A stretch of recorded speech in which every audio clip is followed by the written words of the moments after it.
before the Connecticut Board of Trustees recognized that we were losing our barns at an alarming rate.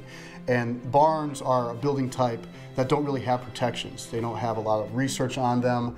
You know, they're outbuildings. You know, you'll be driving around and going past the same area, and one day there's a barn there, and then the next day it's gone, knocked down to make way for new construction. And that's when you say, oh, you know what, something needs to be done. The preservation of these barns is so important that we do it now while they're still standing, because in 100 years from now, they'll be gone forever.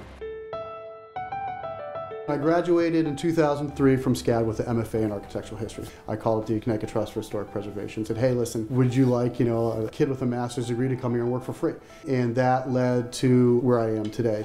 This is a barn in Roxbury, built around 1800 using a timber frame technique called square rule construction, the oldest timber framing mortise and tenon joinery technique found in Connecticut and in New England. And the telltale sign are these Roman numeral marriage marks. Historic Barns of Connecticut is one of the most comprehensive barn programs in the nation. We've documented more than 8,200 barns in Connecticut, and right now we're doing state register nominations on 200 of those. What we really believe in is adaptive reuse. Most popular new use for a barn is as a residence. But we have so many different uses, including studio space, workspace, museums. And one of the things that we do is to fund feasibility studies for adaptive reuse. So we actually help people figure out new uses for their historic barns.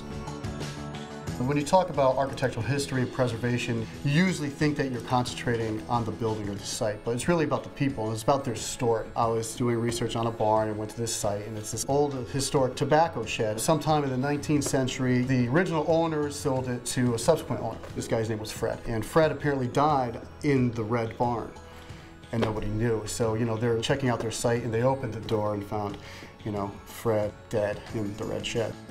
Growing up, I had this plan. I really wanted to help people, and I also wanted to share art.